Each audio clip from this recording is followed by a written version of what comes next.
Meu próprio filho me olhou nos olhos e disse que ia usar meu cartão para bancar um jantar caro enquanto eu ficava cuidando do filho dele. Essa frase ainda ecoa na minha cabeça todas as noites antes de dormir. Me chamo Zenaide Pacheco, tenho 68 anos, e por muito tempo achei que amor de mãe significava aceitar qualquer coisa, até mesmo ser usada como um caixa eletrônico ambulante e uma babá disponível 24 horas.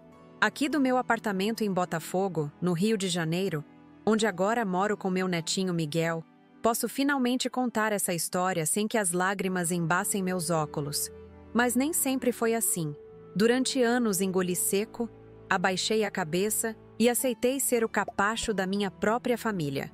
Naquela quinta-feira, o Maurício chegou do trabalho mais cedo.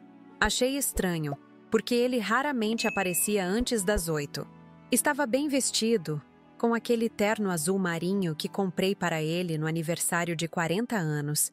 Mal entrou em casa e já foi logo dizendo: "Mãe, a Patrícia está fazendo aniversário de namoro com a mãe dela." Fiquei confusa com a frase, até entender que ele queria dizer que ia comemorar o aniversário de casamento e a sogra dele iria junto. "Que bom, meu filho", respondi com um sorriso genuíno, imaginando que ele tinha vindo me convidar. Tolice minha. Maurício colocou as chaves do carro em cima da mesa de centro, aquela que herdei da minha mãe, e continuou: "Vou sair com elas e usar seu cartão para pagar a conta e você fica aí cuidando do meu filho." Não foi uma pergunta, foi uma ordem, dita com a naturalidade de quem pede para abrir a janela. Senti meu corpo enrijecer, como se cada músculo estivesse se preparando para uma tempestade. O Miguel, meu netinho de 7 anos, estava brincando no quarto ao lado, alheio à humilhação que sua avó acabava de sofrer. Respirei fundo. O ar parecia pesado demais para entrar nos meus pulmões. Olhei para o porta-retrato na estante, onde uma foto minha com Antônio, meu falecido marido, me lembrava de tempos em que eu era respeitada. O que ele diria se visse nosso filho me tratando assim? Pensei. Já fazia 8 anos que Antônio havia partido. Um infarto fulminante levou embora o homem que me protegia, que me fazia sentir importante. Desde então, Maurício começou a mudar. A princípio, eram pequenas coisas. Um empréstimo aqui, um favor ali. Depois, foram se tornando exigências, como se eu tivesse uma dívida eterna com ele apenas por tê-lo trazido ao mundo. Naquele momento, enquanto ele aguardava minha resposta, como se houvesse alguma possibilidade de eu negar, refleti sobre minha vida. Trabalhei como bibliotecária municipal por 35 anos. Economizei cada centavo que pude. Antônio e eu vivemos com simplicidade para garantir que Maurício tivesse uma boa educação, frequentasse boas escolas, tudo para que ele tivesse um futuro melhor que o nosso. E agora, aos 42 anos, ganhando bem como gerente de banco, casado com Patrícia, que também tinha sua renda como decoradora, ele achava normal usar o cartão da mãe aposentada. "Claro, filho", respondi com uma voz que não parecia a minha. "Qual restaurante vocês escolheram?" "Aquele novo no Leblon, o sabor carioca. A Patrícia disse que é caríssimo, mas que a comida vale cada centavo." Ele riu, sem perceber a ironia de suas próprias palavras. "Cada centavo meu", pensei. Miguel apareceu na sala carregando um dinossauro de plástico. "Vovó, olha o que eu fiz. Coloquei asas nele." O sorriso daquele menino era a única coisa que ainda me mantinha conectada a algum tipo de alegria. "Que legal, meu amor", respondi, tentando afastar a amargura da minha voz para não contaminar seu entusiasmo infantil. Maurício bagunçou o cabelo do filho sem muito interesse e já foi se dirigindo à porta. "Ah, mãe." Ele se virou como se tivesse esquecido um detalhe. "O Miguel precisa dormir cedo hoje porque tem prova amanhã. E não deixa ele comer muita besteira. A Patrícia disse que ele anda meio gordinho." Olhei para meu neto, um menino magro, quase franzino, e senti uma onda de indignação. Era sempre assim. Eles mal prestavam atenção no filho, mas sempre tinham alguma crítica ou instrução para dar. Como se eu, que criei um filho sozinha depois de viúva, não soubesse cuidar de uma criança. "Pode deixar." Foi tudo o que consegui dizer. Quando a porta fechou atrás dele, fiquei parada no meio da sala, segurando o controle remoto que nem lembrava ter pegado. Miguel puxou minha blusa. Vovó, você tá triste? Crianças têm esse dom de enxergar além das máscaras que colocamos. Sorri para ele. Um sorriso verdadeiro desta vez. Não, meu amor. Só estava pensando. Vamos fazer um lanche gostoso? Depois podemos jogar aquele jogo de tabuleiro que você gosta. Enquanto preparava sanduíches na cozinha, meu celular vibrou. Era uma notificação do aplicativo do banco. Compra aprovada, 987,45. Restaurante Sabor Carioca. Quase deixei o prato cair. Quase R$ 1.000 em um jantar. Era quase 1/3 da minha aposentadoria mensal. Foi naquele instante, com o celular ainda vibrando na minha mão, que algo dentro de mim se quebrou. Não foi uma ruptura barulhenta, com gritos e lágrimas. Foi um estalo silencioso, como quando um galho não aguenta mais o peso da neve e finalmente cede. Coloquei o celular de volta no bolso e voltei para a sala com os sanduíches. Miguel estava concentrado em um desenho na televisão. Sentei-me ao lado dele, observando seu perfil que tanto lembrava o do meu marido. Naquela hora, tomei uma decisão. Aquela seria a última vez que Maurício me trataria como um banco e uma babá de conveniência. A última vez que eu abaixaria a cabeça. Durante toda aquela noite, enquanto jogávamos, assistíamos desenhos e finalmente colocava Miguel para dormir, um plano começou a se formar na minha cabeça. Não seria fácil. Haveria consequências. Pessoas ficariam com raiva. Mas, aos 68 anos, percebi que tinha passado tempo demais preocupada com o que os outros pensariam e pouco tempo cuidando do meu próprio bem-estar. Depois que Miguel dormiu, sentei-me à mesa da cozinha com um caderno e uma caneta. Comecei a anotar cada ocasião em que Maurício tinha me explorado financeiramente. Cada vez que ele e Patrícia tinham deixado Miguel comigo sem aviso prévio. Cada comentário depreciativo, cada promessa não cumprida. Quando terminei, já passava da meia-noite. Olhei para aquelas páginas preenchidas com a caligrafia tremida de quem tem artrite nos dedos e senti uma mistura de tristeza e determinação. A lista era longa demais. Ninguém merecia ser tratado assim, muito menos por seu próprio filho. Fui até o quarto onde Miguel dormia e observei sua respiração tranquila. Ele merecia mais do que pais ausentes que o criticavam à distância. Eu merecia mais do que ser uma conveniência na vida do meu filho. Voltei para a cozinha, peguei meu celular e abri o aplicativo do banco. Em poucos cliques, mudei a senha do meu cartão de crédito. Depois, enviei uma mensagem para minha amiga Jurema. Preciso da sua ajuda. Posso ir para sua casa amanhã? Não estarei sozinha. A resposta veio quase imediatamente, apesar do horário. Claro, Zenaide. Minha casa é sua casa. Está tudo bem? Ainda não, respondi. Mas vai ficar. Naquela noite, deitada na minha cama, olhando para o teto, pensei em como minha vida tinha chegado àquele ponto. Como eu, que sempre fui respeitada como profissional, como esposa, como amiga, tinha permitido ser tão diminuída dentro da minha própria família? A resposta era complexa. Envolvia amor, culpa, medo da solidão e tantos outros sentimentos que se entrelaçavam no meu peito. Mas uma coisa estava clara. Eu ainda tinha força para mudar minha história. E era exatamente isso que eu faria. Acordei na manhã seguinte com o som do meu celular. Era Maurício. Deixei tocar. 1, 2, 3 vezes. Na quarta, atendi com a voz mais neutra que consegui. Mãe, que história é essa de mudar a senha do cartão? Passamos a maior vergonha ontem à noite. Não havia preocupação em sua voz. Apenas irritação, como se eu tivesse quebrado algum tipo de acordo não verbal entre nós. Sentei-me na beirada da cama, sentindo uma estranha sensação de calma. Era a calma que vem depois que uma decisão difícil já foi tomada. Bom dia para você também, Maurício. Respondi pausadamente. O cartão é meu, a senha é minha. Achei melhor mudar depois de ver quase R$ 1.000 gastos em um único jantar. O silêncio do outro lado da linha foi momentâneo, logo substituído por uma enxurrada de justificativas. Mãe, era um jantar especial. Você sabe quanto tempo eu e Patrícia estamos casados? 7 anos. É uma data importante. Além disso, você sempre disse que faria qualquer coisa para me ver feliz. Aquela última frase doeu como uma agulhada no coração. Era verdade. Eu havia dito isso tantas vezes. Quando Antônio faleceu, prometi a mim mesma que faria qualquer coisa para que meu filho não sentisse o peso da ausência do pai. Qualquer coisa. Palavras perigosas quando ditas sem limites. Filho, você ganha mais que o dobro da minha aposentadoria, argumentei, surpreendendo a nós dois com minha franqueza. Por que meu cartão precisou pagar esse jantar? Outro silêncio, mais longo desta vez. Então, a resposta veio com um tom diferente, quase infantil. Estamos passando por um momento financeiro difícil, mãe. Você sabe como é? Prestações da casa nova, o carro, as aulas de inglês do Miguel. A geladeira vazia?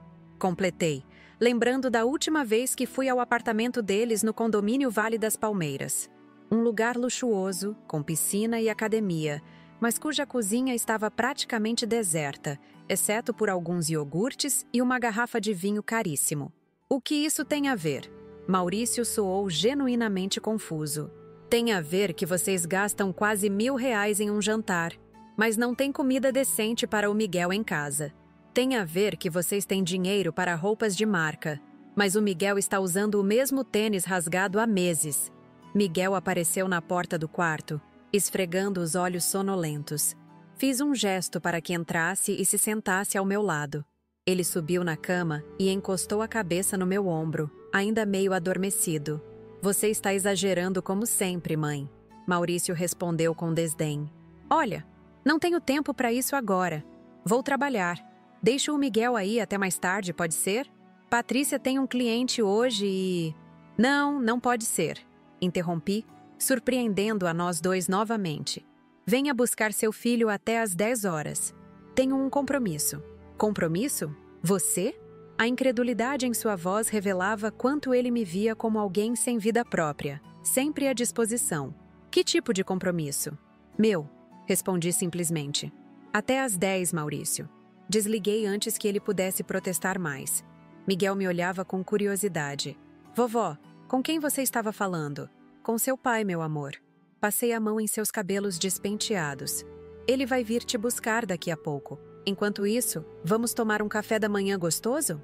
Enquanto preparava ovos e torradas, pensava na conversa com Maurício. Como foi que chegamos a esse ponto? A exploração financeira começou tão sutilmente que nem percebi. Primeiro, foram pequenos empréstimos que nunca foram devolvidos. Mãe, estou sem dinheiro para a gasolina. Mãe, esqueci minha carteira. Pode pagar o almoço? Depois, vieram os presentes caros que ele precisava dar à Patrícia. Mãe, é nosso aniversário de namoro. Preciso comprar algo especial. Lembrei do dia em que Maurício veio me pedir para ser fiadora do apartamento novo. Hesitei, sabendo que seria um comprometimento significativo para alguém com uma renda fixa de aposentada. Mãe, você não confia em mim? Depois de tudo o que passamos juntos? E lá fui eu, assinar os papéis, acreditando estar ajudando meu único filho a conquistar seus sonhos. 3 meses depois, a primeira conta atrasada chegou ao meu nome. 6 meses depois, mais 2. Quando confrontei Maurício, a resposta foi sempre a mesma. É só dessa vez, mãe. Mês que vem vai sobrar dinheiro. Miguel interrompeu meus pensamentos, apontando para o ovo que começava a fritar demais. Rapidamente, salvei nosso café da manhã e sentamos para comer. Observei meu neto devorando a comida como se não visse um prato decente há dias. Talvez não tivesse mesmo. Miguel, você toma café da manhã todos os dias em casa? Perguntei casualmente. Ele deu de ombros. Às vezes. Quando tem comida. Mas geralmente a mamãe e o papai estão com pressa e me deixam na escola antes do refeitório abrir. Senti uma pontada no peito. Como não havia percebido isso antes? Ou talvez tivesse percebido, mas preferido ignorar os sinais para não criar conflitos. Depois do café, ajudei Miguel a tomar banho e a vestir-se. Enquanto isso, mandei uma mensagem para Jurema confirmando nossa ida para sua casa em Niterói. Estaremos aí depois do almoço. Vou levar algumas roupas minhas e do Miguel. A resposta dela foi imediata. Estou te esperando, amiga. Já arrumei o quarto de hóspedes. Às 9h55, a campainha tocou. Maurício entrou sem me dar um beijo, como costumava fazer antigamente. Seus olhos evitaram os meus, fixando-se em Miguel que brincava no sofá. Vamos, filho! chamou com uma falsa animação. Mamãe está com saudades. Mas ela disse que eu ia ficar com a vovó até depois da escola. Miguel protestou, confuso. Maurício lançou-me um olhar irritado, como se eu estivesse manipulando a criança contra ele. Planos mudam, campeão. Vamos. Enquanto Miguel recolhia seus brinquedos, Maurício se aproximou de mim, abaixando a voz. Olha, sobre o cartão, foi um mal-entendido. Não precisava ter mudado a senha. Não foi um mal-entendido, Maurício. Foi uma decisão. Minha decisão. Assim como foi sua decisão gastar meu dinheiro sem me consultar. Ele passou a mão pelo cabelo, um gesto nervoso que fazia desde criança. Tudo bem, tudo bem. Desculpa, mas eu preciso de um empréstimo para quitar umas contas. Só 2.000. Devolvo o mês que vem, juro. Olhei para meu filho, agora um homem de 42 anos, e vi algo que nunca havia notado antes. Ele não me respeitava. Não como mãe, não como pessoa, não como alguém que tinha sentimentos e necessidades próprias. Era apenas uma fonte de recursos conveniente. Não, Maurício. Não vou emprestar mais dinheiro. Sua expressão mudou, endurecendo. Como assim, não? Desde quando você me nega alguma coisa? Desde hoje, respondi calmamente. Desde que percebi que não é um empréstimo quando nunca é devolvido. É uma exploração. Miguel voltou com sua mochila, interrompendo o que certamente se tornaria uma discussão acalorada. Abracei meu neto com força, sabendo que em breve tomaria medidas que poderiam temporariamente nos separar.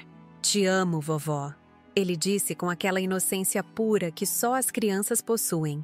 Eu também te amo, meu anjo. Mais do que você imagina. Maurício praticamente arrastou Miguel para fora, sem se despedir. Quando a porta fechou, senti um misto de alívio e apreensão.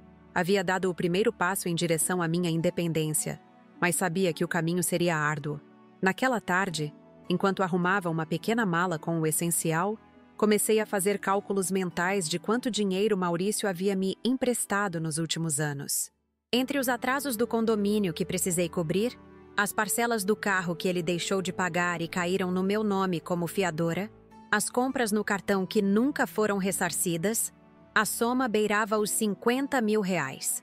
50 mil reais que uma bibliotecária aposentada havia economizado ao longo de décadas de trabalho, comendo marmita para economizar, nunca viajando para o exterior como sonhava, usando roupas até que estivessem completamente gastas.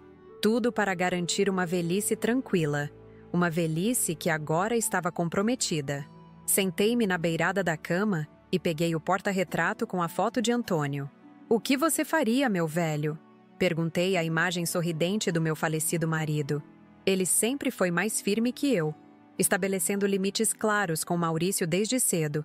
Talvez se ele estivesse vivo, nosso filho não teria se tornado esse adulto autocentrado. Meu celular tocou novamente. Era Patrícia, minha nora. Incomum. Ela raramente me ligava, preferindo que Maurício mediasse nossa relação. Dona Zenaide? A voz dela soava artificial, doce demais. Tudo bem com a senhora? Tudo bem, Patrícia. E com você? Ah, estamos bem. Obrigada por perguntar. Uma pausa estudada. Sabe, estou ligando porque Maurício comentou que houve um mal-entendido sobre o jantar de ontem. Não houve mal-entendido nenhum, respondi secamente. Seu marido usou meu cartão sem autorização para pagar um jantar caríssimo. Outra pausa, mais longa desta vez. Quando Patrícia voltou a falar, seu tom doce havia desaparecido. Olha, dona Zenaide, vamos ser sinceras uma com a outra. A senhora sabe que criamos o Miguel com muito esforço. Damos tudo do bom e do melhor para ele. Não é justo a senhora ficar fazendo esse drama todo por causa de um jantar. Tudo do bom e do melhor? Não consegui conter uma risada amarga. Miguel veio para cá ontem com o mesmo uniforme da escola que usou a semana toda. O tênis dele está furado. Ele me disse que muitas vezes nem toma café da manhã porque vocês o deixam na escola muito cedo.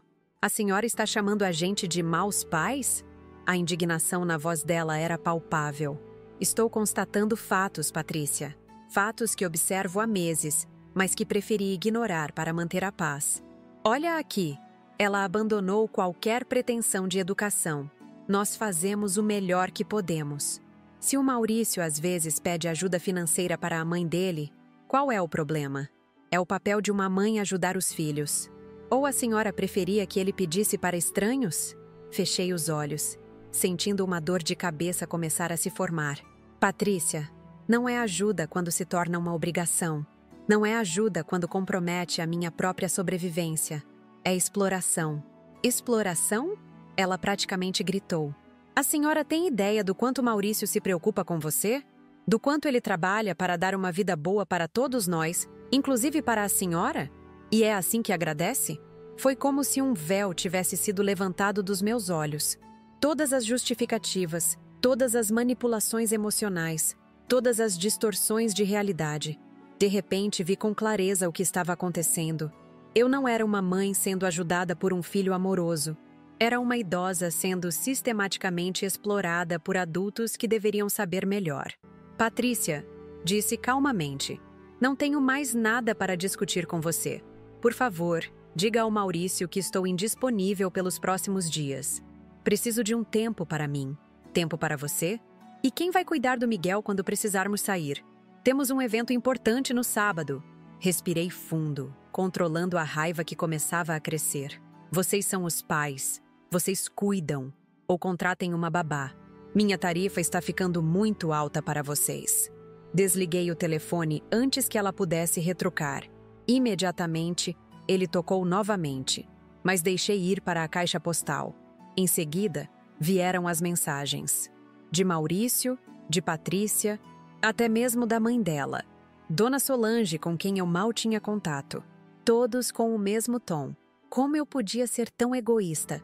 Depois de tudo o que fizeram por mim, quem eu pensava que era para negar ajuda à minha própria família? Foi naquele momento, enquanto as notificações não paravam de chegar, que tive certeza absoluta. Estava fazendo a coisa certa. A reação desproporcional apenas confirmava quanto eles dependiam da minha submissão, da minha disponibilidade constante, dos meus recursos financeiros. Terminei de arrumar a mala, separei meus documentos importantes, incluindo as escrituras do apartamento e os extratos bancários dos últimos meses que comprovavam os gastos não autorizados. Chamei um táxi e saí, deixando o celular em casa. Precisava de silêncio para organizar meus pensamentos.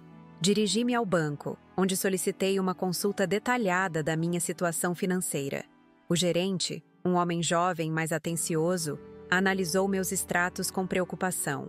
Dona Zenaide, esses gastos recorrentes em restaurantes e lojas de luxo, são a senhora quem faz? Balancei a cabeça negativamente. Meu filho tem acesso ao meu cartão. Ou melhor, tinha. Mudei a senha ontem. O gerente assentiu, compreensivo. Sabe, vemos muito disso aqui. Filhos adultos que usam os recursos financeiros dos pais idosos sem controle. A senhora fez bem em colocar um limite. Saí do banco com uma sensação de validação. Não estava exagerando. Não estava sendo paranoica. A exploração financeira de idosos era tão comum que até mesmo um gerente de banco a reconhecia instantaneamente. Passei na padaria, Aroma e Sabor, meu refúgio diário, onde a dona Cecília já preparava meu café com leite habitual. Dona Zenaide, a senhora está bem? Ela perguntou ao notar minha expressão preocupada.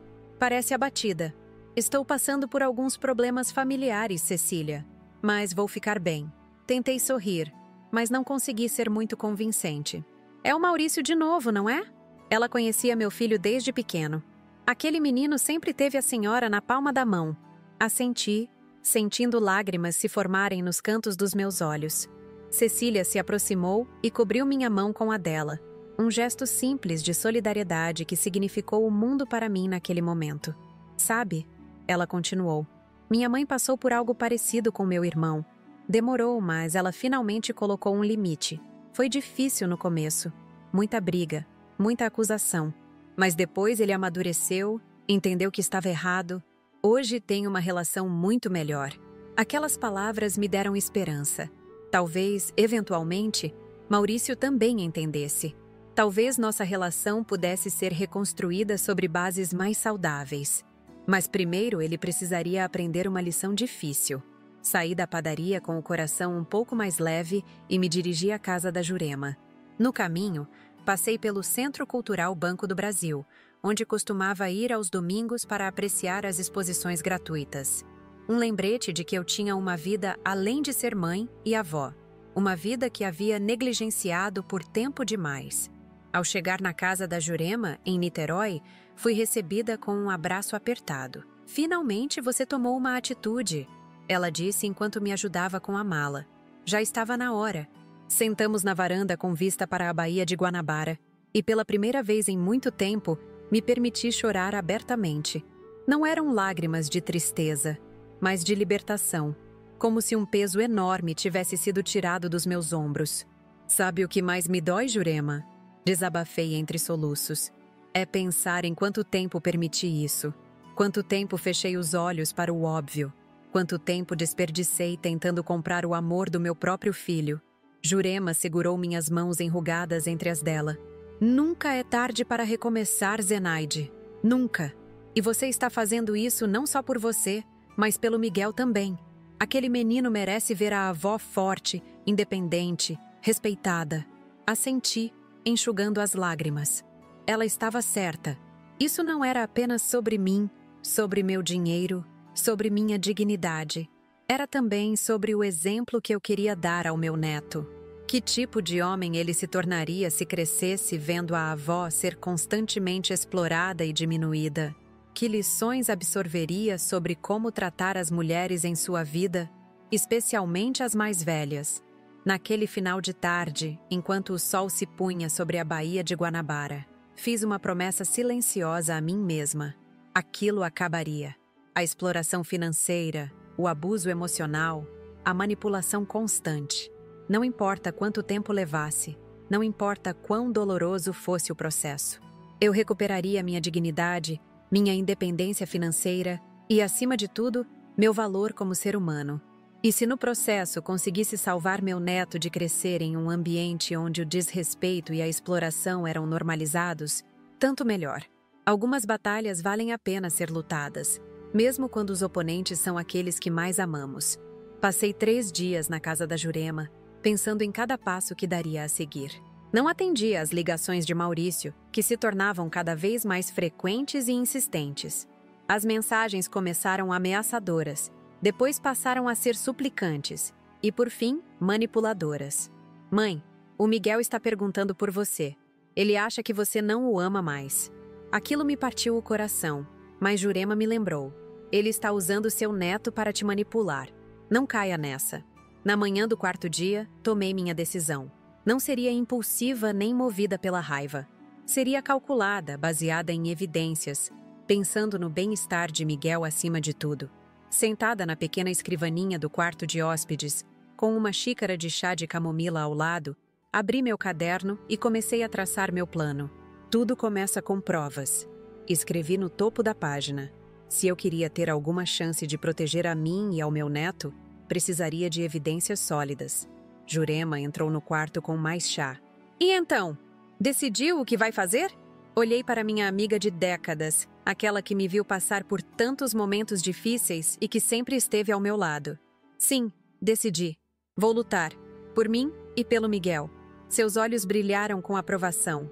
"E o que você precisa?" "De um advogado para começar." "Conhece algum?" Jurema sorriu. "Conheço o Dr. Roberto, filho da Lourdes. Lembra dela? Ele se especializou em direito de família. Vou ligar para ele agora mesmo." Enquanto Jurema saía para fazer a ligação, voltei ao meu plano. Listei todas as provas que precisaria coletar. Extratos bancários mostrando os gastos não autorizados, fotos do estado precário das roupas e pertences de Miguel, depoimentos de professores sobre sua alimentação inadequada, testemunhas que presenciaram o comportamento negligente de Maurício e Patrícia. Mas havia um problema óbvio. Como conseguir essas provas sem acesso ao meu neto? Como fotografar suas condições de vida sem poder entrar no apartamento deles? Foi quando tive uma ideia. Peguei meu celular e liguei para Maurício. Ele atendeu no primeiro toque. "Mãe? Meu Deus, finalmente! Onde você está? Estamos preocupadíssimos." A falsa preocupação em sua voz me deu náuseas, mas mantive a calma. "Estou na casa de uma amiga, Maurício. Precisava de um tempo para pensar." "Pensar? Pensar sobre o quê? Você simplesmente sumiu sem avisar ninguém." Avisei você que estaria indisponível por alguns dias. E agora estou ligando para dizer que estou voltando para casa amanhã. Houve uma pausa. E pude praticamente ouvir as engrenagens girando em sua cabeça. Isso é ótimo, mãe. Miguel está com tanta saudade. Aliás, precisamos da sua ajuda no fim de semana. Temos um evento importante e... Não, Maurício. Interrompi firmemente. Não vou cuidar do Miguel. Não agora. Preciso de tempo para reorganizar minha vida. Mas gostaria que vocês viessem jantar na minha casa amanhã à noite. Os três. Tenho algo importante para discutir com vocês. Outra pausa, mais longa. Discutir? O que exatamente? Amanhã conversamos. Às 7, pode ser? Ele aceitou, obviamente curioso e talvez um pouco apreensivo. Quando desliguei, Jurema voltou com um sorriso vitorioso. Dr. Roberto vai te atender hoje mesmo, às 2 da tarde. Ele disse que casos de exploração financeira contra idosos são prioridade para ele. Abracei minha amiga com gratidão. Jurema, não sei o que faria sem você. Faria exatamente o mesmo. Ela respondeu com confiança. Só demoraria um pouquinho mais. Naquela tarde, o Dr. Roberto escutou minha história com atenção profissional e empatia genuína. Era um homem de meia idade, com olhos gentis por trás dos óculos de armação fina. Dona Zenaide, infelizmente seu caso não é raro. A exploração financeira de idosos por familiares próximos é uma das formas mais comuns e menos denunciadas de abuso. Mas a senhora está dando um passo importante ao procurar ajuda. Ele fez anotações detalhadas sobre os empréstimos nunca pagos, o uso do meu cartão de crédito, as contas que caíram no meu nome como fiadora. Também anotou minhas observações sobre a negligência com Miguel, a alimentação irregular, as roupas inadequadas, a falta de material escolar.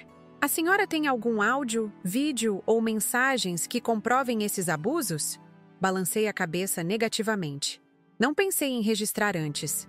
Não tem problema. Vamos trabalhar com o que temos e coletar mais evidências a partir de agora. Ele ajustou os óculos. A senhora mencionou que convidou seu filho e a família para jantar amanhã. Isso é perfeito. Vou lhe dar um gravador discreto. A legislação permite gravações quando a própria pessoa é parte da conversa. Saí do escritório do doutor. Roberto, com um pequeno gravador do tamanho de um pendrive, instruções detalhadas sobre como proceder e, o mais importante, a sensação de que não estava sozinha nessa luta. De volta à casa de Jurema, passei o resto do dia planejando o jantar do dia seguinte. Não seria um confronto explosivo, como parte de mim desejava. Seria uma conversa civilizada, onde eu estabeleceria claramente meus novos limites. O gravador serviria apenas como garantia, para registrar as reações deles. Você tem certeza que quer fazer isso sozinha? Perguntou Jurema enquanto me ajudava a arrumar a mala. Posso ir com você, ou pelo menos ficar de prontidão no telefone. Sorri para minha amiga. Preciso enfrentar isso sozinha, Ju. Mas obrigada. Você já fez mais do que suficiente me dando abrigo esses dias. Na manhã seguinte, voltei para meu apartamento em Botafogo. Entrar em casa depois daqueles dias de reflexão foi como ver o espaço com novos olhos. Era um lugar acolhedor, com memórias de uma vida inteira, mas também com sinais sutis da exploração que sofri. O desgaste excessivo dos móveis porque nunca sobrava dinheiro para substituí-los. As contas empilhadas na mesa da cozinha, muitas no nome do meu filho. Passei o dia arrumando a casa e preparando um jantar simples, mas gostoso. Não era uma celebração, mas também não seria um tribunal. Era apenas uma oportunidade para sermos honestos uns com os outros, talvez pela primeira vez em anos. Às 7 em ponto, a campainha tocou. Respirei fundo. Ativei o gravador escondido no bolso do meu avental e abri a porta. Miguel foi o primeiro a entrar, correndo para me abraçar com toda a força que seus pequenos braços permitiam. Vovó, senti tanta saudade. Abracei meu neto com lágrimas nos olhos. Eu também, meu amor. Todos os dias. Maurício e Patrícia entraram em seguida, ambos com expressões cuidadosamente neutras. Patrícia trazia uma garrafa de vinho, um gesto incomum de sua parte. Olá, mãe. Maurício se aproximou para me dar um beijo no rosto. Você está bem? Ficamos preocupados. Estou ótima, filho. Melhor do que estive em muito tempo, na verdade. Patrícia me entregou a garrafa de vinho com um sorriso forçado. Trouxemos seu preferido. Agradeci, mesmo sabendo que ela provavelmente não fazia ideia de qual era meu vinho preferido. Entramos todos na sala de jantar, onde a mesa já estava posta. Durante o jantar, mantive a conversa leve, principalmente por causa de Miguel. Perguntei sobre a escola, sobre seus amigos, sobre o desenho que ele estava assistindo atualmente. Ele falou sem parar, feliz com a atenção, enquanto Maurício e Patrícia comiam em silêncio, ocasionalmente trocando olhares como se tentassem decifrar meu comportamento incomumente sereno. Depois da sobremesa, um pudim de leite que era o favorito de Miguel, sugeri que ele fosse assistir televisão na sala enquanto os adultos conversavam. Mas eu quero ficar com a vovó, ele protestou. Vai ser rapidinho, meu amor, prometi. Depois, se seus pais deixarem, a gente pode jogar aquele jogo de cartas que você gosta. Quando Miguel saiu, o ar na sala de jantar ficou imediatamente mais pesado. Servi café para os três e me sentei, preparando-me para a conversa mais difícil da minha vida. Então, começou Maurício, incapaz de esperar mais. O que é isso tudo, mãe? Esse sumiço? Esse jantar? Esse ar misterioso? Tomei um gole de café, sentindo o líquido quente me dar coragem. Precisamos falar sobre nossa relação, Maurício. Sobre como ela se tornou tóxica e insustentável. Patrícia soltou um som de desdém. Lá vem drama. Não é drama, Patrícia. Respondi calmamente. É uma constatação. Nos últimos anos, desde que seu pai faleceu, olhei para Maurício. Vocês têm me tratado não como um membro da família que merece respeito, mas como um banco e uma babá disponível 24 horas. Isso não é justo, mãe, Maurício protestou. Passamos por dificuldades financeiras temporárias, só isso. E quanto a cuidar do Miguel, pensei que você gostasse de passar tempo com seu neto. Eu amo passar tempo com Miguel. O que não amo é ser tratada como a única opção quando vocês querem sair para jantar, ou ir a eventos, ou simplesmente não querem se incomodar com as responsabilidades parentais que são suas, não minhas. Patrícia cruzou os braços. Está dizendo que não quer mais ver seu neto? Não ponha palavras na minha boca. Estou dizendo que quero ver meu neto em circunstâncias saudáveis, não como uma obrigação imposta sem consideração pelos meus próprios planos e necessidades. Maurício bateu levemente na mesa. Que necessidades, mãe? Você é aposentada. Seu tempo é livre. Aquela frase me atingiu como uma bofetada. Era exatamente o problema. Eles não me viam como uma pessoa com desejos, sonhos e direitos próprios. Era apenas uma aposentada com tempo livre para servir às necessidades deles. Tenho 68 anos, Maurício. Não 98. Ainda tenho vida, amigos, interesses. E mesmo que não tivesse, ainda teria o direito de dizer não, sem ser tratada como egoísta ou má. Houve um momento de silêncio tenso. Maurício olhou para Patrícia como se buscasse apoio, e ela assentiu levemente. Tudo bem, mãe. Pedimos desculpas se te sobrecarregamos com Miguel. Ele tentou um sorriso conciliador. Vamos encontrar uma babá para os próximos eventos. Não é só isso, Maurício. Também precisamos falar sobre dinheiro. O sorriso dele desapareceu imediatamente. Dinheiro? O que tem? Respirei fundo. Nos últimos 5 anos, você pegou emprestado mais de 50 mil reais de mim. Dinheiro que nunca foi devolvido. Usou meu cartão de crédito inúmeras vezes sem autorização. Me fez ser fiadora de contas que você não pagou, comprometendo meu crédito e minha estabilidade financeira. Isso é um absurdo! Patrícia se manifestou. Nunca foi tanto dinheiro assim. Tenho todos os extratos, Patrícia. Todas as contas, todos os recibos. Sentei e somei cada centavo. Maurício mudou de tática. Mãe, somos família. Família se ajuda. Quando eu era criança, você e papai gastaram muito mais do que 50 mil comigo, e eu nunca cobrei isso de volta. Mantive a calma, embora por dentro estivesse fervendo. Criar um filho é uma escolha que fazemos como pais, sabendo que não haverá retorno financeiro. Mas você é um adulto de 42 anos, Maurício, com emprego estável, casa própria, carro. E ainda assim, vive acima das suas possibilidades e espera que eu, com minha aposentadoria modesta, cubra a diferença. O que você quer então? Ele perguntou. sua voz agora fria. Que eu te devolva cada centavo? Que assine uma promissória? Que fique longe da sua vida? Quero respeito. Quero que reconheça que o que fez foi errado. Quero que pare de me explorar financeiramente e emocionalmente. E quero que seja um pai melhor para o Miguel. Patrícia se levantou bruscamente. Agora você está passando dos limites. Como ousa questionar nossa capacidade como pais? Mantive-me sentada, olhando-a diretamente nos olhos. Miguel vem para minha casa muitas vezes com fome, Patrícia. Com as mesmas roupas de dias atrás. Sem material escolar adequado. Perguntei à professora dele, e ela me disse que ele frequentemente chega atrasado, cansado e sem lanche. Você falou com a professora dele pelas nossas costas? Maurício também se levantou, indignado. Que tipo de mãe faz isso? O tipo de mãe que se preocupa com o bem-estar do neto. O tipo de mãe que percebe que o filho está tão preocupado com aparências e status que negligencia as necessidades básicas do próprio filho. Isso é ridículo, Maurício bufou. Miguel tem tudo do bom e do melhor. Tem mesmo?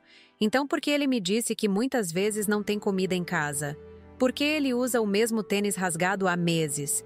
Por que vocês gastam quase R$1.000 em um jantar, mas não compram frutas e verduras para a alimentação dele? O silêncio que seguiu foi ensurdecedor. Patrícia e Maurício se entreolharam, desta vez sem saber como responder. Finalmente, meu filho se sentou novamente, com os ombros visivelmente tensos. O que você quer, mãe? Diga de uma vez. Coloquei as mãos sobre a mesa, firmes e decididas. Quero que reconheçam o abuso financeiro que cometi contra mim. Quero um acordo por escrito para a devolução do dinheiro, mesmo que seja em pequenas parcelas ao longo do tempo. Quero respeito pelos meus limites quando digo não. E quero que melhorem como pais, ou vou me ver obrigada a tomar medidas mais drásticas. Medidas mais drásticas? O que isso significa? A voz de Patrícia tinha um tom de alarme. Significa que se não vir mudanças significativas na forma como tratam Miguel, vou entrar com um pedido de guarda na justiça. Maurício empalideceu. Você não faria isso. Faria sim, por amor a ele e a vocês. Às vezes, o amor mais verdadeiro é aquele que impõe limites, que confronta, que exige mudança. Patrícia voltou a se sentar, agora visivelmente abalada. Você acha mesmo que conseguiria a guarda? Somos os pais dele. Temos direitos. Direitos vêm com responsabilidades. Respondi, mantendo a voz calma. E tenho evidências suficientes para mostrar a qualquer juiz que vocês não estão cumprindo adequadamente com essas responsabilidades. Maurício passou as mãos pelo rosto, parecendo subitamente envelhecido. Nunca pensei que minha própria mãe ameaçaria me separar do meu filho. E eu nunca pensei que meu próprio filho me exploraria financeiramente e negligenciaria meu neto. A vida está cheia de surpresas desagradáveis, não é mesmo?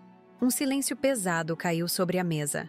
Miguel apareceu na porta da sala de jantar, olhando apreensivo para os adultos com expressões tensas. Vocês já terminaram de conversar? Perguntou com voz pequena. Posso jogar cartas com a vovó agora? Maurício se virou para o filho, forçando um sorriso. Não hoje, campeão. Já está tarde. Vamos para casa. Mas a vovó prometeu... Miguel começou a protestar. Miguel! Intervim suavemente. Podemos jogar na próxima vez que você vier. Prometo. Ele assentiu desapontado e foi buscar sua mochila. Quando voltou, abraçou-me com força. Não some de novo. Tá bom, vovó? Senti lágrimas nos olhos, mas não deixei que caíssem. Não vou sumir, meu amor. Nunca. Depois que eles saíram, sentei-me na poltrona da sala, exausta emocionalmente. Havia dito tudo o que precisava ser dito. Tinha sido clara, firme e, acima de tudo, verdadeira. O gravador no meu bolso havia registrado cada palavra, cada reação, cada admissão velada de negligência. Não sabia como Maurício e Patrícia reagiriam nos dias seguintes. Se tentariam mudar, se afastariam ainda mais, ou se partiriam para o ataque. Mas sabia que, independentemente da reação deles, havia tomado a decisão certa. Por mim, por Miguel e até mesmo por eles, que precisavam desesperadamente desse despertar. Naquela noite, dormi com uma tranquilidade que não sentia há anos. A batalha não estava ganha, longe disso. Mas o primeiro e mais difícil passo havia sido dado. Tinha finalmente encontrado minha voz e a coragem para usá-la. Na manhã seguinte, fui até o Dr. Roberto e entreguei o gravador. Ele ouviu atentamente toda a conversa e assentiu com aprovação. A senhora foi exemplar, dona Zenaide. Calma, clara, assertiva. Isso será muito útil caso precisemos avançar com ações legais. Espero que não seja necessário, confessei. Espero que essa conversa tenha sido um alerta, que eles reflitam e mudem. Vamos torcer por isso, ele concordou. Mas, enquanto isso, continuaremos coletando evidências, só para garantir. Saí do escritório do advogado e caminhei até a Praça Nossa Senhora da Paz, onde costumava levar Miguel nos fins de semana. Sentei-me em um banco, observando as crianças brincarem, e pensei em como minha vida havia mudado em apenas uma semana. De uma idosa explorada e silenciada, tinha me transformado em uma mulher que lutava por seus direitos e pelos direitos de seu neto. A decisão havia sido tomada, e não havia volta. O futuro era incerto, mas pela primeira vez em muito tempo, sentia que estava no controle. E essa sensação valia mais do que todo o dinheiro do mundo. Uma semana se passou desde nossa conversa na mesa de jantar. 7 dias de um silêncio ensurdecedor. Maurício não ligou, não apareceu, não mandou mensagem. Patrícia também manteve distância. Era como se eu tivesse me tornado invisível para eles, depois de finalmente ter me tornado visível para mim mesma. A única notícia que tive veio através da professora de Miguel, Tânia, com quem mantive contato desde que decidi tomar uma atitude. Ela me informou que meu neto continuava indo para a escola sem lanche, muitas vezes com sono, e que numa ocasião chegou com o mesmo uniforme do dia anterior, visivelmente sujo. Dona Zenaide, como professora, tem obrigação de reportar casos de negligência. Ela me disse ao telefone com voz preocupada. Mas queria falar com a senhora primeiro, já que demonstra tanto interesse pelo bem-estar do Miguel. Agradeci sua consideração e expliquei que já estava tomando medidas legais. Tânia se ofereceu para documentar suas observações, o que aceitei prontamente. Cada evidência seria importante.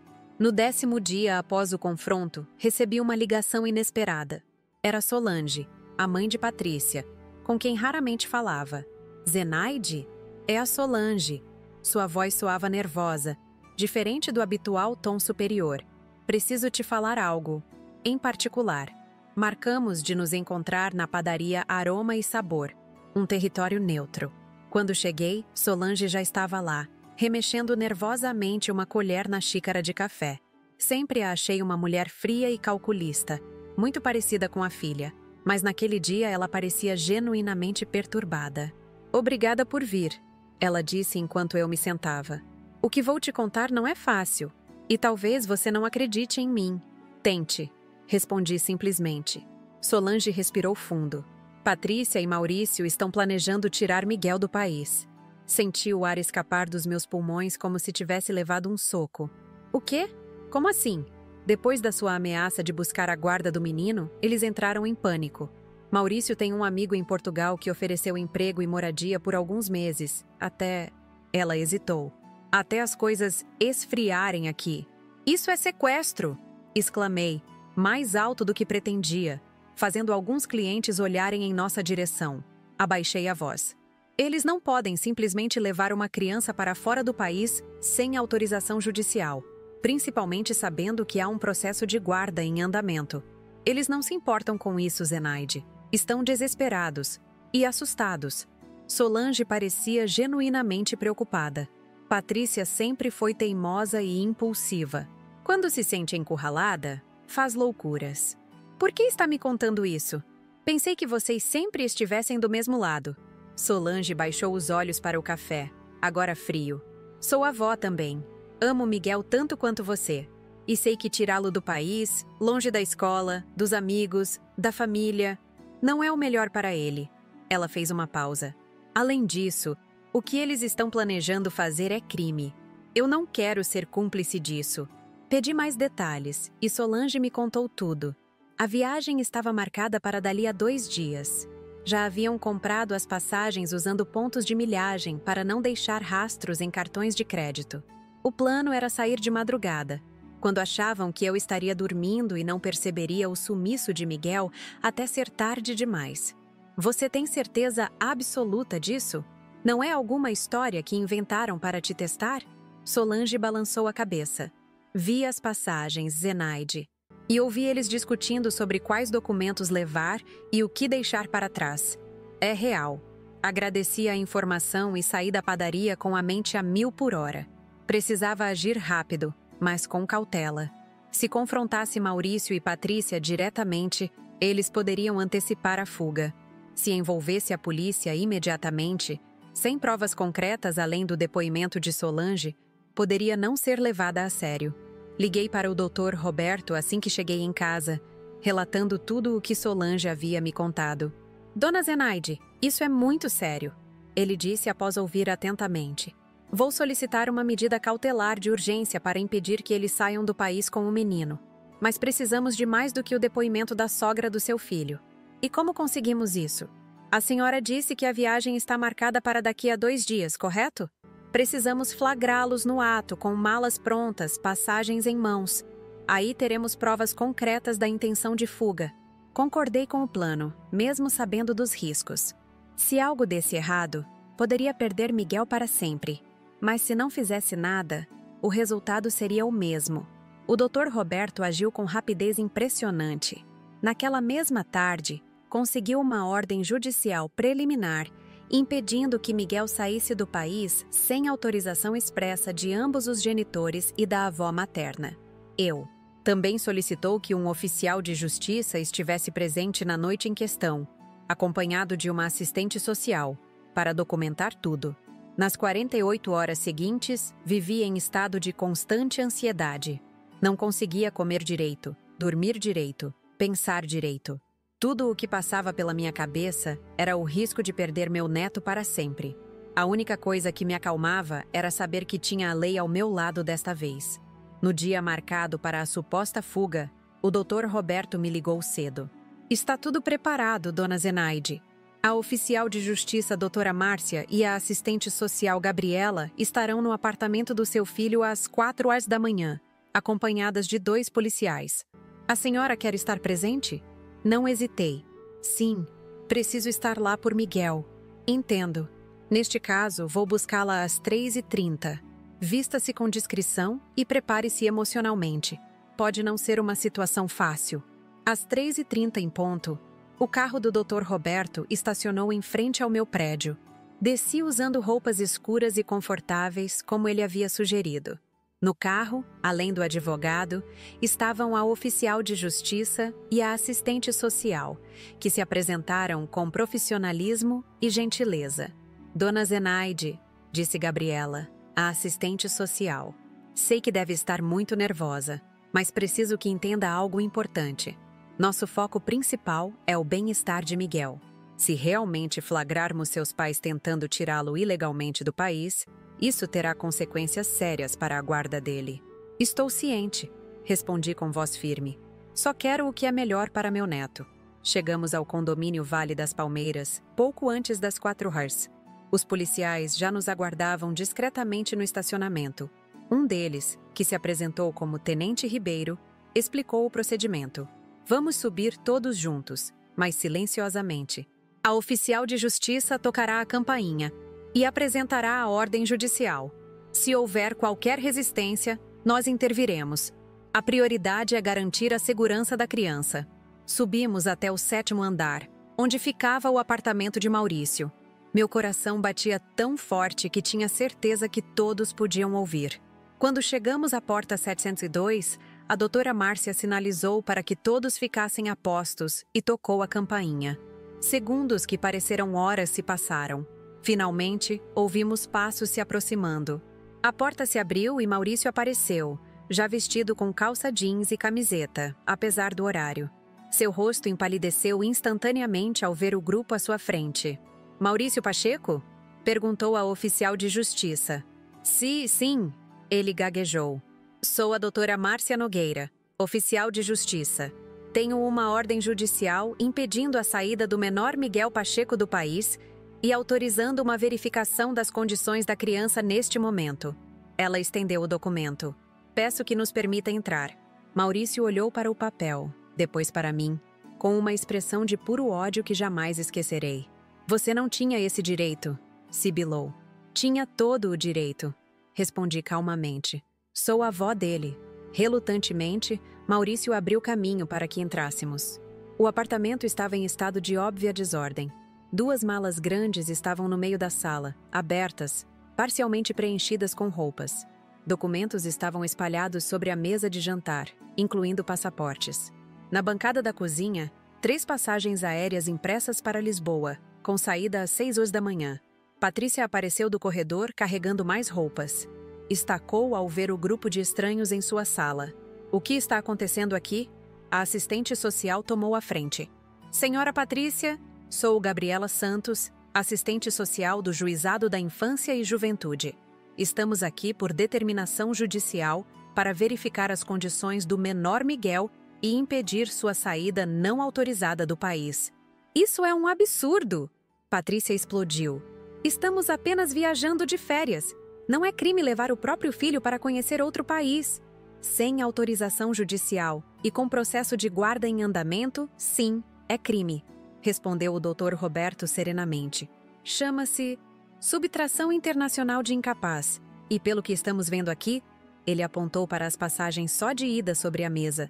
Não parece ser apenas uma viagem de férias. Um dos policiais se aproximou das malas e com luvas começou a examinar o conteúdo. Aqui temos roupas para vários meses, documentos escolares originais do menor, vacinas. Isso claramente não é uma viagem curta. Enquanto a situação se desenrolava na sala, ouvi um pequeno ruído vindo do corredor. Miguel estava parado na porta do seu quarto, ainda de pijama, esfregando os olhos, claramente confuso com toda aquela movimentação. Vovó, ele chamou, sua voz pequena cortando o caos. O que você está fazendo aqui tão cedo? Fiz menção de ir até ele, mas a assistente social gentilmente me deteve com um gesto. Deixe-me falar com ele primeiro, por favor. Gabriela se aproximou de Miguel, abaixando-se para ficar na altura dele. Oi, Miguel. Meu nome é Gabriela. Posso conversar um pouquinho com você? Ele assentiu timidamente, olhando para os pais em busca de orientação. Maurício e Patrícia permaneceram estáticos, como animais encurralados. Gabriela levou Miguel para o quarto dele, fechando parcialmente a porta. Enquanto isso, a oficial de justiça continuou o processo formal, fotografando as evidências da tentativa de fuga e coletando depoimentos. Isso não vai ficar assim, Patrícia ameaçou, olhando diretamente para mim. Você destruiu nossa família. Não, Patrícia, respondi com calma. Vocês fizeram isso quando decidiram fugir com Miguel como criminosos, em vez de encarar suas responsabilidades como pais. Maurício, que até então estava em estado de choque, se aproximou de mim. Seus olhos estavam marejados, uma visão rara. Por que, mãe? Por que fez isso conosco? A pergunta me pegou de surpresa. Esperava raiva, indignação, até ameaças. Mas aquele questionamento quase infantil, por quê? Me desarnou momentaneamente. Porque amo Miguel, respondi simplesmente. E porque amo você também, Maurício, apesar de tudo. Amor suficiente para impedir que cometa um erro que destruiria 3 vidas. A dele, a sua e a minha. Antes que ele pudesse responder, a assistente social saiu do quarto de Miguel. Seu rosto profissional, mas com um leve vinco de preocupação entre as sobrancelhas. Ela fez sinal para falarmos em particular. Dona Zenaide, conversei com Miguel. Ele não sabia da viagem. Achava que estavam apenas arrumando o armário. Além disso, ele me mostrou o próprio corpo. Está com hematomas nos braços e costas. Senti meu sangue gelar. Hematomas? Ele disse como os conseguiu? Disse que caiu jogando futebol. Mas quando perguntei mais detalhes, ele ficou nervoso e mudou a versão várias vezes. É um comportamento típico de crianças que são instruídas a mentir sobre ferimentos. O Dr. Roberto, que ouvira a conversa, interveio. Isso muda tudo. Precisamos solicitar um exame de corpo de delito imediatamente. O que se seguiu foi um borrão de procedimentos, formulários, declarações formais. Miguel foi levado para um hospital próximo, onde um médico legista examinou seus ferimentos e confirmou que eram incompatíveis com quedas acidentais. Alguns tinham mais de uma semana, outros eram recentes. Em algum momento durante aquela longa madrugada, uma decisão judicial de emergência foi tomada. A guarda provisória de Miguel foi transferida para mim, enquanto Maurício e Patrícia seriam investigados por negligência, maus tratos e tentativa de subtração de incapaz.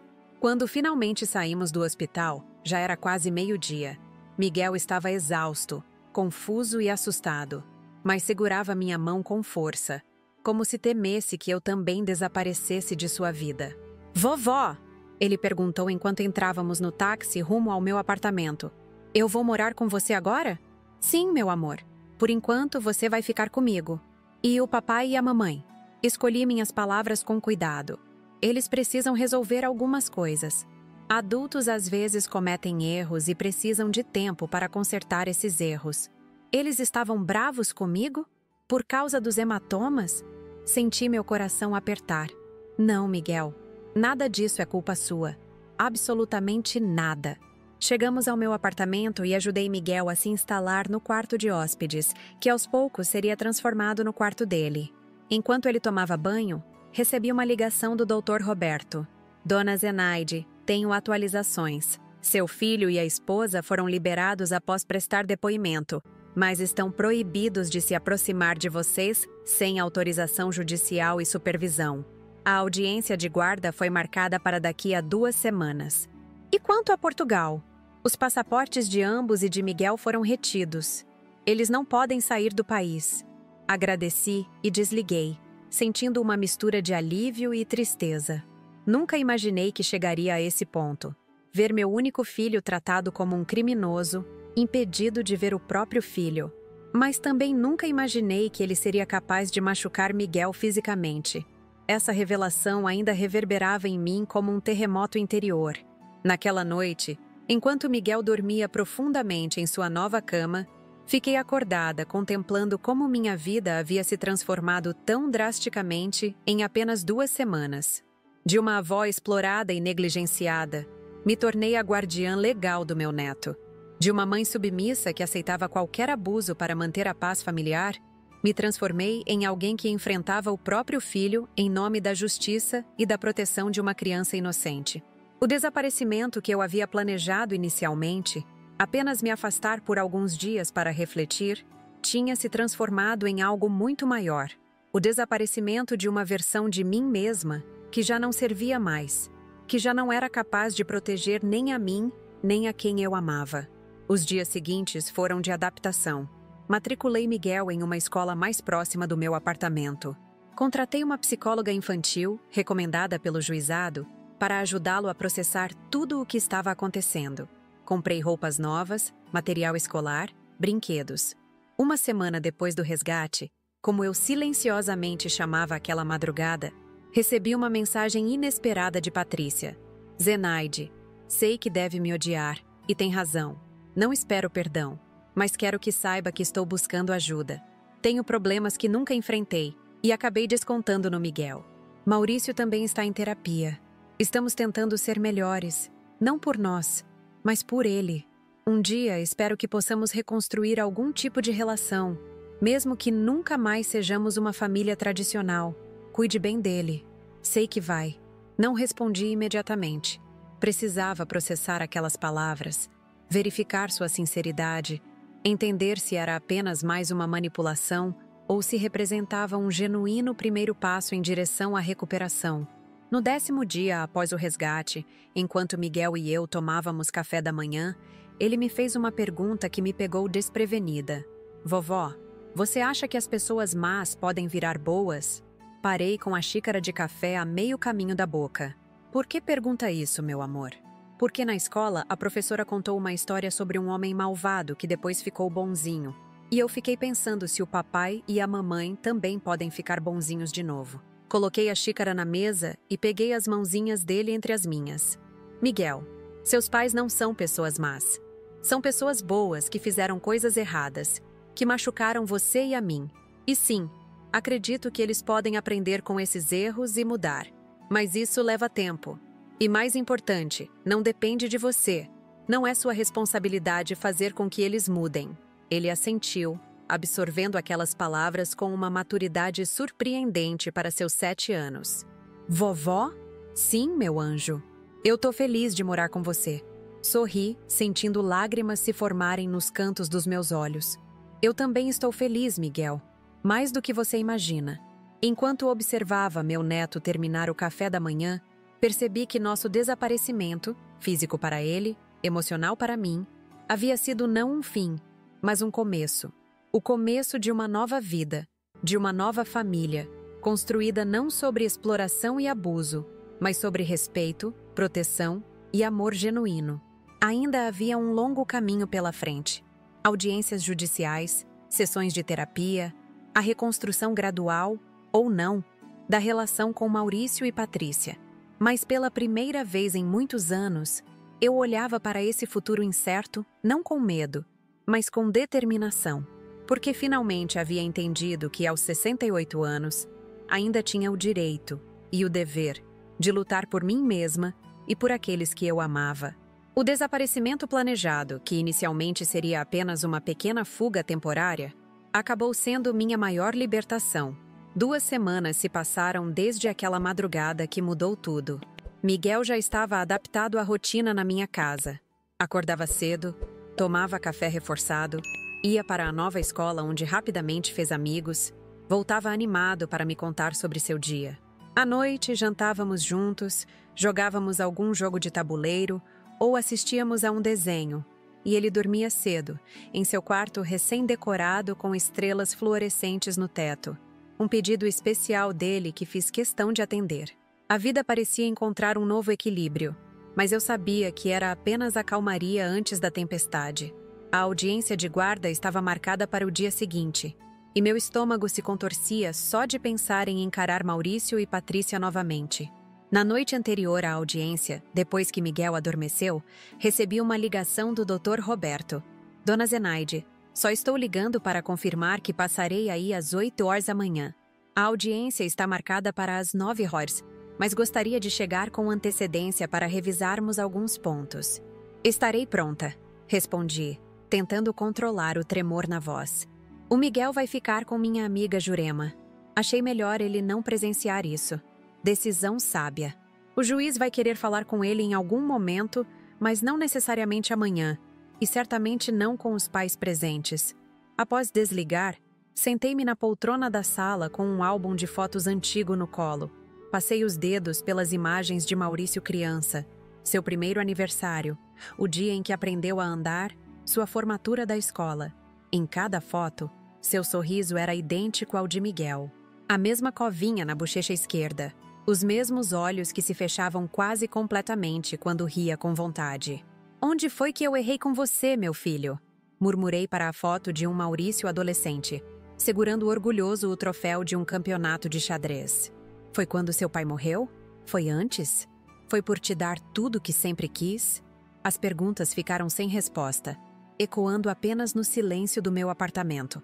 Na manhã seguinte, levei Miguel para a casa de Jurema bem cedo. Ele já sabia que eu tinha um compromisso importante e que ficaria com a tia Jurema até o final do dia. "Vovó, você vai voltar, né?" perguntou enquanto me abraçava na despedida, um toque de ansiedade em sua voz que partiu meu coração. Mesmo após 2 semanas morando comigo, ele ainda temia ser abandonado. "Claro que vou, meu amor.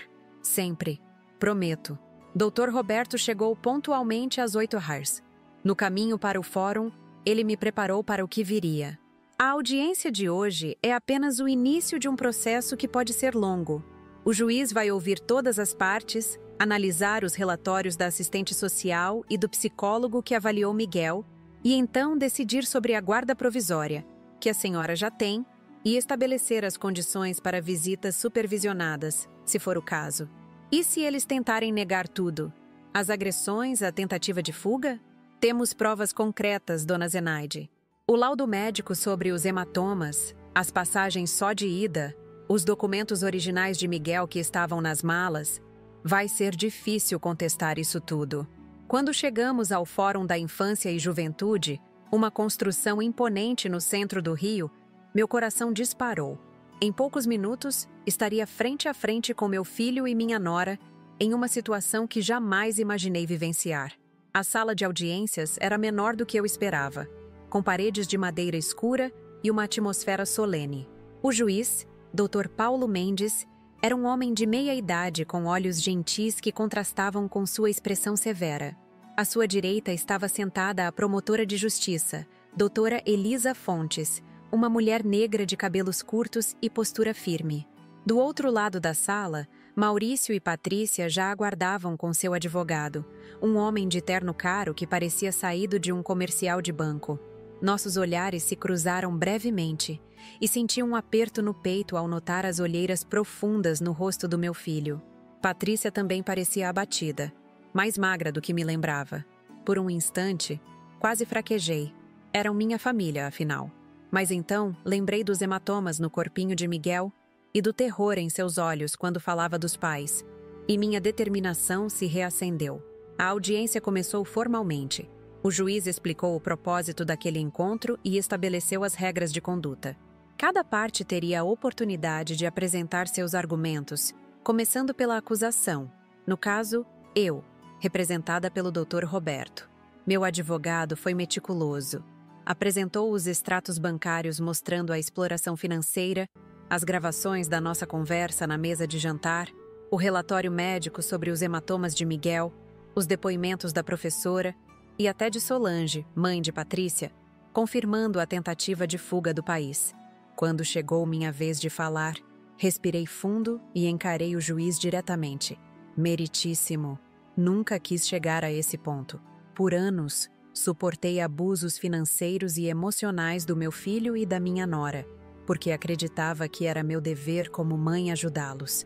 Fechei os olhos para sinais óbvios de negligência com Miguel, porque não queria admitir que meu próprio filho pudesse ser um pai ausente. Mas quando descobri os hematomas, quando soube que planejavam fugir com ele para outro país, não pude mais me calar. A senhora está alegando que os réus agrediram fisicamente a criança? Perguntou o juiz. Os hematomas estão documentados no laudo médico, meritíssimo. Miguel mudou de versão várias vezes sobre como os conseguiu, o que, segundo a psicóloga, é típico de crianças instruídas a mentir sobre abusos. Maurício se levantou abruptamente. Isso é absurdo. Jamais encostaria um dedo no meu filho para machucá-lo. Senhor Pacheco, o juiz o advertiu severamente. Terá sua oportunidade de falar. Por favor, aguarde. Terminei meu depoimento descrevendo a transformação de Miguel nas 2 semanas que estava sob minha guarda. Como voltou a sorrir, a comer com apetite, a dormir sem pesadelos. Como seus pesadelos, quando ocorriam, envolviam frequentemente monstros, com as vozes do pai e da mãe. Quando chegou a vez da defesa, o advogado de Maurício e Patrícia tentou desqualificar minhas alegações, pintando-me como uma idosa ressentida, com um possível quadro inicial de demência, que estava usando o neto para se vingar do filho por supostas mágoas do passado. Meritíssimo, argumentou ele com voz untuosa. Os hematomas no corpo do menino são resultado de quedas durante brincadeiras, comuns em crianças ativas dessa idade. Quanto à viagem para Portugal, era apenas uma visita a familiares, com retorno marcado para 3 semanas depois. As passagens de volta simplesmente não haviam sido compradas ainda. E os documentos escolares originais de Miguel nas malas? E a ausência de qualquer comunicação à escola sobre essa viagem? Questionou a promotora.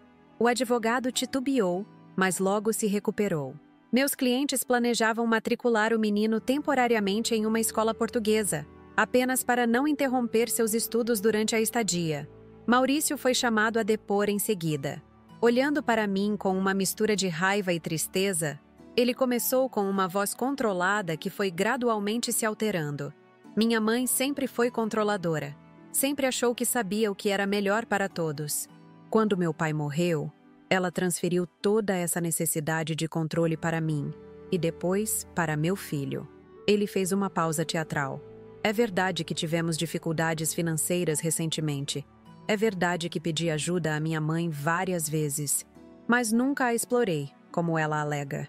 Sempre pretendi devolver cada centavo. E quanto aos hematomas no corpo do seu filho? Perguntou o juiz diretamente. Maurício empalideceu ligeiramente. Miguel é uma criança muito ativa. Vive correndo, pulando, caindo. Uma vez por semana, no mínimo, aparece com um novo machucado. O laudo médico indica hematomas em diferentes estágios de cicatrização, em locais como costas e braços, improváveis de resultarem de quedas acidentais. Observou a promotora, consultando os documentos. Com todo o respeito, doutora, a senhora tem filhos? Maurício perguntou com um toque de insolência. Senhor Pacheco, o juiz interveio. Limite-se a responder às perguntas. Patrícia foi a próxima a depor. Para minha surpresa, seu testemunho foi completamente diferente do de Maurício. Com voz embargada e lágrimas nos olhos, ela confessou: Meritíssimo, não posso mais sustentar essa mentira. Miguel não se machucou caindo. Ela hesitou, olhando brevemente para Maurício, que a encarava atônito. Eu perdia o controle às vezes, quando ele derrubava algo, quando fazia bagunça, quando chorava demais. Nunca quis machucá-lo de verdade, só fazê-lo obedecer. Um silêncio pesado caiu sobre a sala. Maurício olhava para a esposa como se nunca a tivesse visto antes. E o senhor não sabia disso, senhor Pacheco? Perguntou o juiz. Maurício parecia genuinamente chocado. Patrícia sempre disse que eram acidentes. Eu trabalhava o dia todo. Raramente estava em casa quando... Você sabia, Maurício. Patrícia o interrompeu, agora chorando abertamente. Você fingia não ver. Assim como fingia não ver que estávamos destruindo nossas vidas com dívidas, com aparências, com mentiras. Sua mãe está certa. Somos péssimos pais. Miguel está melhor com ela. O advogado deles tentou pedir um recesso, claramente pego de surpresa pela confissão de Patrícia. Mas o juiz negou. A audiência continuou com o depoimento da assistente social Gabriela, que confirmou suas observações sobre o estado físico e emocional de Miguel na noite do resgate. A criança apresentava sinais claros de estresse pós-traumático, ela explicou. Assustava-se com movimentos bruscos, tinha dificuldade para dormir, mostrava comportamentos regressivos como chupar o dedo. Nas 2 visitas que fiz à casa da senhora Zenaide nas semanas seguintes, observei uma melhora significativa em seu comportamento. O psicólogo que avaliou Miguel também depôs, corroborando as observações da assistente social e acrescentando que, em sessões de terapia lúdica, o menino frequentemente representava cenas de violência doméstica em seus desenhos e brincadeiras com bonecos. A audiência durou quase 5 horas. Quando finalmente o juiz anunciou que se retiraria para deliberar, minhas pernas tremiam de exaustão emocional. Doutor, Roberto me conduziu para fora da sala, para um café rápido antes que o juiz retornasse com sua decisão. A confissão de Patrícia mudou tudo. Ele comentou, enquanto eu tomava pequenos goles de um café amargo. Isso praticamente garante que a guarda provisória será mantida com a senhora. Você acha que ela falou a verdade? Sobre Maurício saber dos abusos? Dr. Roberto suspirou. É comum em casos como esse. Um dos pais agride, o outro finge não ver. Cumplicidade passiva, chamamos isso. Voltamos para a sala de audiências após 30 minutos. Maurício e Patrícia sentaram-se distantes um do outro, não trocando olhares ou palavras. O advogado deles parecia ter envelhecido 10 anos desde o início da manhã. O juiz retornou com um semblante grave e anunciou sua decisão. Diante das evidências apresentadas e da própria confissão da ré, mantenho a guarda provisória do menor Miguel Pacheco com sua avó materna, senhora Zenaide Pacheco, pelo período inicial de 6 meses, após o qual a situação será reavaliada. Senti um imenso alívio percorrer meu corpo, mas o juiz ainda não havia terminado. Os réus Maurício Pacheco e Patrícia Fernandes Pacheco deverão se submeter a tratamento psicológico obrigatório, com relatórios mensais enviados a este juízo. A ré Patrícia Fernandes Pacheco, tendo confessado agressões físicas ao menor, está temporariamente impedida de qualquer contato com a criança até que sua terapeuta ateste progresso significativo no tratamento. Maurício baixou a cabeça, derrotado. Patrícia chorava silenciosamente. Quanto ao réu Maurício Pacheco, permito visitas quinzenais, sempre supervisionadas pela assistente social e realizadas em ambiente neutro, como a brinquedoteca do fórum. Essas visitas só terão início após a avaliação psicológica que ateste que não representam risco emocional para o menor. O juiz bateu o martelo encerrando a sessão. Enquanto recolhíamos nossos pertences para sair, Maurício se aproximou de mim, ignorando os alertas do seu advogado. "Mãe", ele disse com voz baixa, "eu realmente não sabia sobre os hematomas. Juro que não."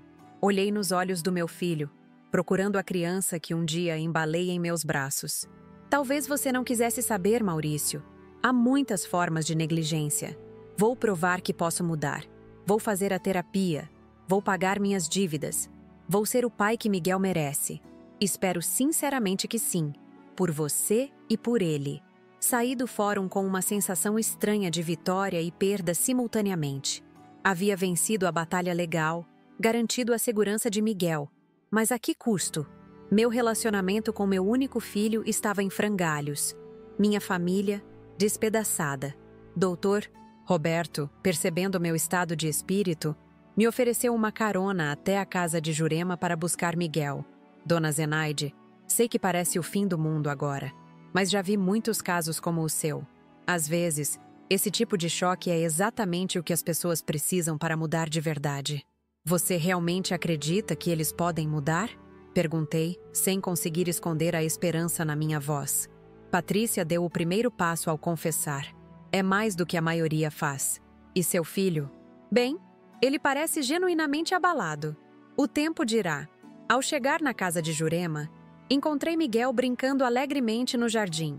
Ao me ver, correu em minha direção com os braços abertos, como se não nos víssemos há meses em vez de horas. "Vovó, a tia Jurema me ensinou a plantar sementes de girassol. Vamos ter um montão de flores no seu apartamento." Abracei-o forte, sentindo suas costelas, não mais tão proeminentes quanto quando veio morar comigo, contra meu peito. "Que maravilha, meu amor! Mas acho que vamos precisar plantar essas sementes no parque. O que acha? Nosso apartamento é pequeno demais para um montão de girassóis." Ele riu, aquela risada cristalina que era música para meus ouvidos. "Então vamos ter que comprar uma casa grande com quintal. Quem sabe um dia?" respondi sorrindo. A ideia de recomeçar, de construir um novo lar para nós dois, de repente não parecia tão absurda. No caminho de volta para casa, Miguel tagarelava sobre seu dia com Jurema, as sementes de girassol, o gato da vizinha que tinha visitado o jardim. Eu o escutava com atenção, mas parte da minha mente ainda processava os eventos do dia. "Miguel", perguntei quando chegamos em casa, "você gostaria de ver seu pai de vez em quando? Em um lugar legal, com brinquedos, outros adultos presentes?" Ele ficou subitamente sério, um contraste chocante com a animação de momentos antes. "Ele vai gritar comigo? Vai me levar embora?" "Não, meu amor. Ele não pode te levar embora. E se ele gritar ou fizer qualquer coisa que te deixe desconfortável, você pode ir embora na hora. Eu sempre estarei por perto." Miguel considerou a proposta por um momento, o senho franzido em concentração, parecendo muito mais velho que seus 7 anos. "Acho que tudo bem, então. Mas e a mamãe? Sua mãe? Ela precisa de um tempo para resolver algumas coisas. Talvez no futuro vocês possam se ver também." Ele assentiu, parecendo quase aliviado. "Posso ir brincar agora?"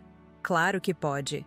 Enquanto observava Miguel correr para seu quarto, repleto de brinquedos e livros que fiz questão de comprar para ele, não por culpa ou compensação, mas por amor genuíno, refleti sobre a jornada extraordinária que havíamos percorrido em tão pouco tempo.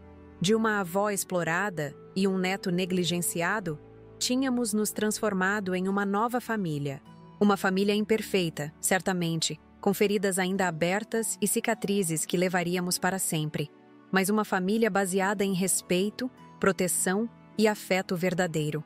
A batalha judicial havia sido vencida, mas sabia que a guerra pela recuperação emocional de todos nós, Miguel, eu, até mesmo Maurício e Patrícia, apenas começava. Seria um caminho longo e árduo, com retrocessos e dificuldades, mas pela primeira vez em muito tempo, olhava para esse caminho sem medo, porque havia aprendido a mais importante das lições. Nunca é tarde para dizer não ao abuso. Nunca é tarde para exigir respeito. Nunca é tarde para recomeçar. Aos 68 anos, quando muitos acreditam que a vida está se encerrando, eu havia descoberto que a minha estava apenas começando. Uma vida de dignidade, coragem e, acima de tudo, amor autêntico, por Miguel e, finalmente, por mim mesma. Olhando para trás, percebo como minha vida mudou completamente em tão pouco tempo. Quem diria que aos 68 anos, eu, Zenaide Pacheco, uma bibliotecária aposentada que sempre colocou os outros em primeiro lugar, encontraria forças para enfrentar meu próprio filho e reconstruir minha vida do zero? Nunca imaginei que uma simples frase dita com arrogância, "Vou sair com elas e usar seu cartão para pagar a conta e você fica aí cuidando do meu filho", seria o estopim para uma revolução tão profunda na minha existência. Por anos, aceitei ser tratada como um banco e uma babá de conveniência. Permiti que meu filho e minha nora me explorassem financeiramente, chegando a um ponto onde comprometeram minha estabilidade na velhice. Fechei os olhos para os sinais de negligência com meu neto Miguel, tentando manter uma paz familiar que, na verdade, era apenas uma fachada para abusos sistemáticos. Foi preciso chegar ao meu limite para perceber que amor verdadeiro não é submissão cega. Amor verdadeiro, às vezes, significa estabelecer limites claros, dizer não, e até mesmo confrontar aqueles que mais amamos quando estão no caminho errado. Quando descobri que Maurício e Patrícia planejavam fugir com Miguel para Portugal, algo despertou em mim, uma força que eu nem sabia que possuía, uma coragem adormecida por décadas de condescendência. A descoberta dos hematomas no corpo do meu neto foi o momento mais doloroso dessa jornada. Como avó, senti como se cada marca em sua pele fosse uma acusação direta à minha cumplicidade silenciosa por tanto tempo. Mas também foi o momento que selou minha determinação. Não importava o custo emocional, financeiro ou familiar. Eu faria o que fosse necessário para proteger aquela criança inocente. A batalha judicial foi apenas uma parte da luta. A verdadeira batalha acontecia todos os dias, nos pequenos momentos de reconstrução, nas noites em que Miguel acordava gritando com pesadelos, nos dias em que perguntava por que seus pais não o amavam mais, nas manhãs em que eu mesma me questionava se estava fazendo a coisa certa. Houve momentos de dúvida, de fraqueza, de vontade de desistir e voltar ao conforto da ignorância. Mas cada sorriso renovado de Miguel, cada nota boa na escola, cada noite de sono tranquilo era a confirmação de que estávamos no caminho certo. Quando o juiz concedeu a guarda definitiva, não senti apenas alívio, mas uma responsabilidade imensa. Não era apenas uma vitória legal, era o começo de uma nova família, imperfeita, marcada por cicatrizes, mas baseada em amor genuíno e respeito mútuo. Maurício e Patrícia seguiram seus caminhos de recuperação, cada um à sua maneira. Meu filho, após meses de terapia, começou a reconhecer seus padrões destrutivos e a trabalhar neles. Patrícia, depois da confissão corajosa no tribunal, iniciou um longo processo de tratamento para controlar seus impulsos agressivos. As visitas supervisionadas começaram timidamente, com Miguel ainda receoso, mas gradualmente evoluíram para momentos mais naturais de convivência. Não sei se um dia voltaremos a ser uma família tradicional. Talvez essa não seja nem mesmo a melhor solução. O que sei é que hoje, Miguel está seguro, amado e protegido. Eu recuperei minha dignidade e aprendi que nunca é tarde para recomeçar. Nunca é tarde para dizer chega. Nunca é tarde para ser protagonista da própria história. Aprendi que exploração financeira de idosos não é apenas um problema individual, mas uma questão social que afeta milhares de pessoas silenciosamente. Quantas avós, quantos avós estão agora mesmo sendo manipulados, tendo suas economias drenadas, sendo tratados como recursos a serem explorados em vez de seres humanos a serem respeitados? Se minha história puder dar coragem a apenas uma dessas pessoas para buscar ajuda, para impor limites, para se valorizar, já terá valido a pena compartilhá-la. Aprendi também sobre a resiliência incrível das crianças. Miguel, apesar de tudo o que passou, conseguiu encontrar alegria novamente, confiança, segurança. Suas feridas emocionais não desapareceram como por mágica. mas com amor constante, terapia adequada e um ambiente estável, ele floresce um pouco mais a cada dia. Seus desenhos, antes sombrios e confusos, agora explodem em cores e sorrisos. E aprendi, acima de tudo, sobre minha própria força. Nunca é tarde para descobrirmos do que somos capazes quando protegemos aqueles que amamos. Nunca é tarde para nos colocarmos em primeiro lugar, não por egoísmo, mas por necessidade de sobrevivência. Nunca é tarde para dizermos: eu mereço respeito, eu mereço dignidade, eu mereço amor verdadeiro.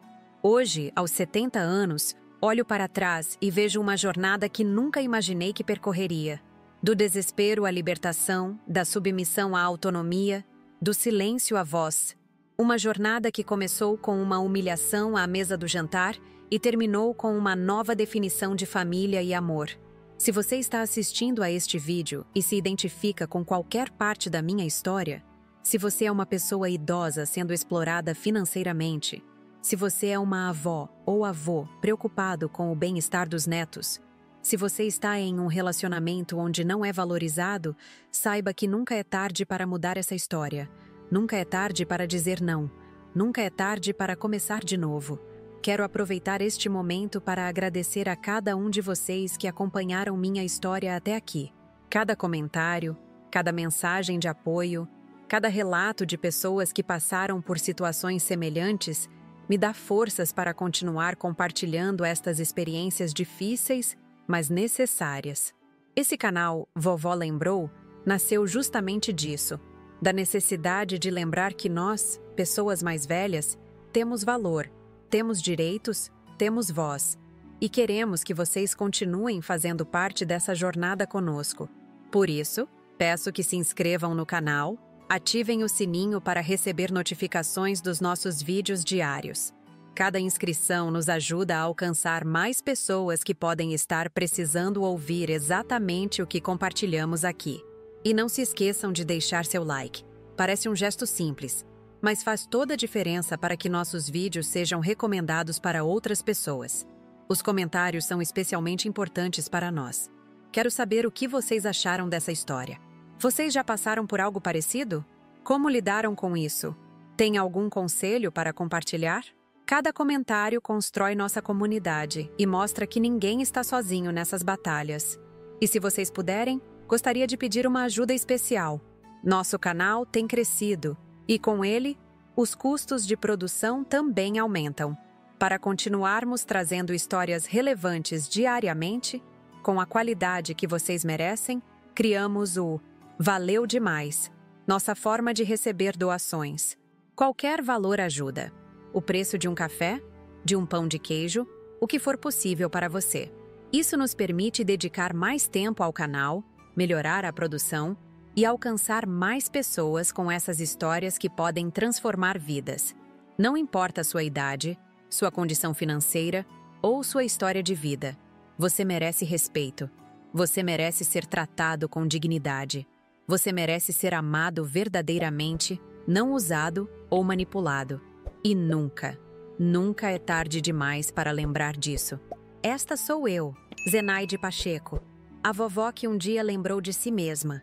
E esta é nossa comunidade, nosso espaço de apoio mútuo, de compartilhamento de experiências, de crescimento conjunto. Obrigada por fazerem parte disso. Obrigada por me ouvirem. E lembrem-se, ajudem no Valeu Demais. Inscrevam-se, deixem seu like e, principalmente, comentem. Quero muito saber o que vocês pensam e quais histórias gostariam de ouvir nos próximos vídeos. Até a próxima história, com muito carinho, da vovó que nunca mais esquecerá seu próprio valor.